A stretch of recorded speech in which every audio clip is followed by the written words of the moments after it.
नमस्कार दोस्तों, online एसकेएमयू YouTube channel में आप सभी का स्वागत है। और आज के इस वीडियो में बात करने वाले एसकेएमयू यूजी सेमेस्टर 3 जो कि सेशन है आप लोग का 2024 से 28। और आज के इस वीडियो में हम लोग कवर करने वाले जो कि प्रीवियस ईयर क्वेश्चन है, आपका पेपर है मेजर पेपर 4 और जो कि सब्जेक्ट आपका हिंदी। तो इसके पहले मैंने जो प्रीवियस ईयर क्वेश्चन का ही वीडियो बनाया था, जो उसमें जो क्वेश्चन पूछे गए थे वो 2022 से 26 सेशन में पूछे गए क्वेश्चन थे। और आज के इस वीडियो में हम लोग जो बात करने वाले जो कि आपका प्रीवियस ईयर क्वेश्चन ही जो कि 2023 से 27 वाले सेशन में पूछा गया, तो इसके हम लोग सॉल्यूशन के बारे में बात करने वाले। तो सबसे पहले जो हिंदी में इसमें क्वेश्चन जो आपके पूछे गए थे, तो सबसे पहले लॉन्ग क्वेश्चन, फिर शॉर्ट क्वेश्चन, फिर जो आपके वेरी शॉर्ट क्वेश्चन पूछे गए थे। यानी कि पहले दीर्घ उत्तरीय प्रश्न, फिर आपका लघु उत्तरीय प्रश्न, इसके बाद जो आपका अति लघु उत्तरीय प्रश्न पूछे गए थे। सबसे पहला जो 1 नंबर क्वेश्चन यहाँ पर, निर्देशानुसार इनमें से किन्हीं 4 दीर्घ उत्तरीय प्रश्नों के उत्तर दें। यानी कि ये सभी जो क्वेश्चन आपके लॉन्ग क्वेश्चन है, यानी कि दीर्घ उत्तरीय प्रश्न है। तो क नंबर जो कि आपका क्वेश्चन है, हिंदी कहानी के उद्भव और विकास पर प्रकाश डाले। तो हिंदी कहानी का उद्भव और विकास पे आपको प्रकाश डालना है, इसके बारे में आपको बताना है। तो हिंदी कहानी का उद्भव, तो हिंदी कहानी जो आधुनिक हिंदी गद्य की जो सबसे लोकप्रिय और प्रभावशाली विधाओं में से एक है। तो हिंदी क्या है, आधुनिक हिंदी जो है गद्य की सबसे लोकप्रिय है हिंदी कहानी। और इसका विकास जो कब हुआ था, तो 19वीं शताब्दी के अंतिम वर्षों में हुआ। तो इसी तरह यहाँ पे जो आपके आंसर देखने को मिलेंगे। लेकिन सबसे पहले हम लोग बात कर लेते हैं पीडीएफ के बारे में, फिर बाद में हम लोग क्वेश्चन को देखेंगे। तो अगर आपको ये पीडीएफ डाउनलोड करना है, ये सॉल्यूशन वाला कंप्लीट, तो आपको ये हमारे टेलीग्राम चैनल ओनली एसकेएमयू पे मिल जाएगा। तो वहाँ से आप इस पीडीएफ को डाउनलोड करके पढ़ सकते हैं।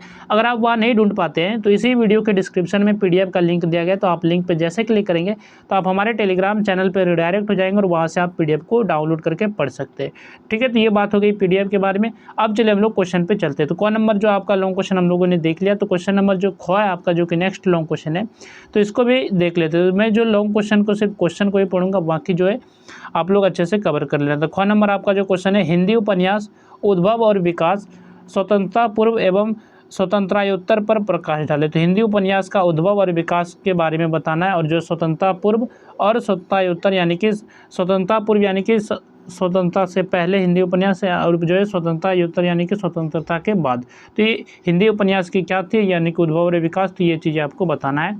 नेक्स्ट आपका क्वेश्चन है क्वेश्चन नंबर ग, जो कि आपका क्वेश्चन है, कमलेश्वर के व्यक्तित्व का परिचय देते हुए उनके साहित्यिक साधना का उल्लेख कीजिए। तो सबसे पहले आपको कमलेश्वर के व्यक्तित्व के बारे में परिचय देना है, इसके बाद उनके जो साहित्यिक साधना का उल्लेख करना है, उनके कौन कौन से साहित्यिक साधना है। ठीक है, तो ये आपको उल्लेख करके बताना है। नेक्स्ट आपका क्वेश्चन है क्वेश्चन नंबर ग, अमृतलाल नागर कृत मानस का हंस उपन्यास की समीक्षा कीजिए। तो अमृतलाल नागर कृत का जो मानस का हंस उपन्यास जो इन्होंने लिखा है, तो इसकी आपको समीक्षा करना है, इसका जो आपको रिव्यू करना है, यानी कि इसका आपको अच्छे से एक्सप्लेन करके व्याख्या करके बताना है। तो उपन्यास के यहाँ पर परिचय दिया गया। तो क्या उपन्यास है, तो मानस का हंस जो है उपन्यास है, हिंदी के प्रसिद्ध साहित्यकार अमृतलाल नागर का महत्वपूर्ण ऐतिहासिक उपन्यास है।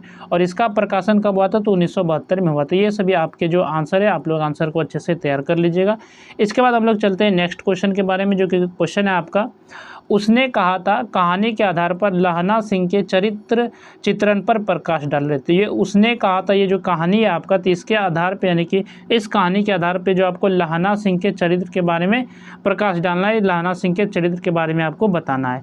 इसके बाद नेक्स्ट आपका क्वेश्चन है क्वेश्चन नंबर जो कि आपका 4 है, निर्मल वर्मा कृत परिंदे कहानी की विवेचना कीजिए। तो निर्मल वर्मा जो परिंदे कहानी है, तो इसके बारे में आपको विवेचना करके बताना है। तो ये आपका क्वेश्चन नंबर 4 था। इसके बाद यहाँ से जो आपका सेकंड नंबर जो शुरू होता है, 2 नंबर, जो कि आपके लघु उत्तरीय प्रश्न थे।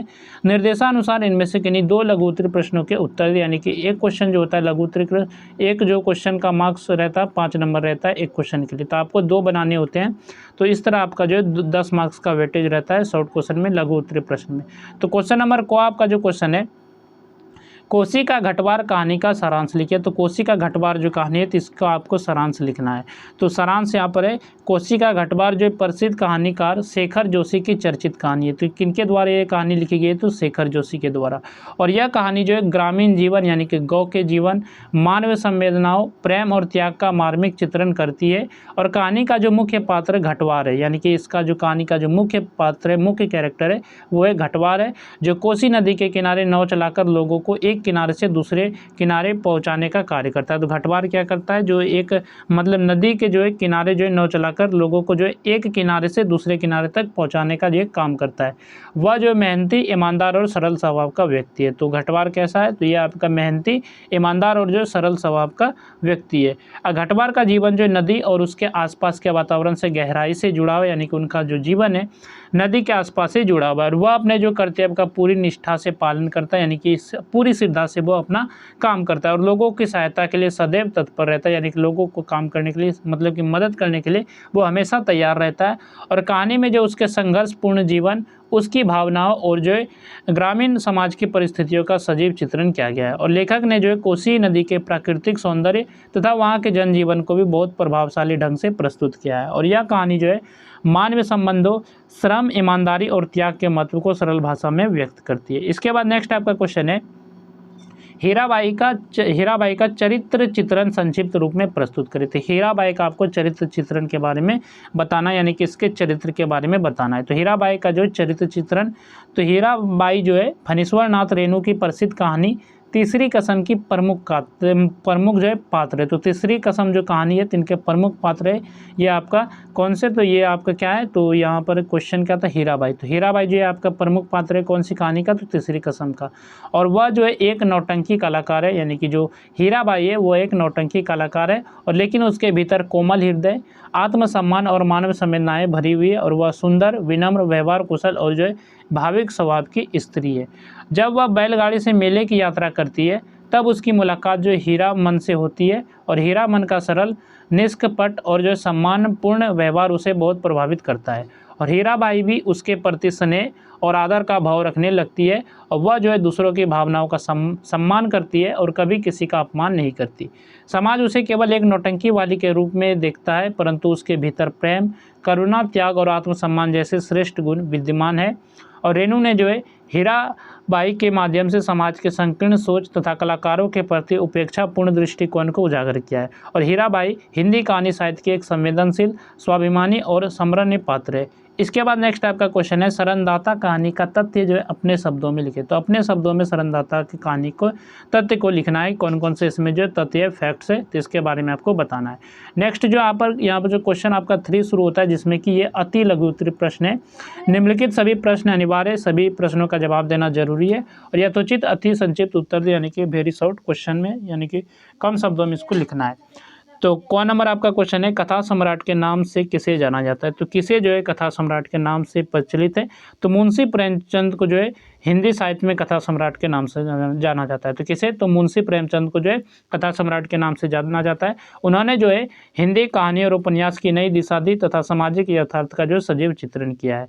इसके बाद नेक्स्ट आपका क्वेश्चन है, भारत पाकिस्तान विभाजन के त्रासदी पर रचित उपन्यास का नाम लिखिए।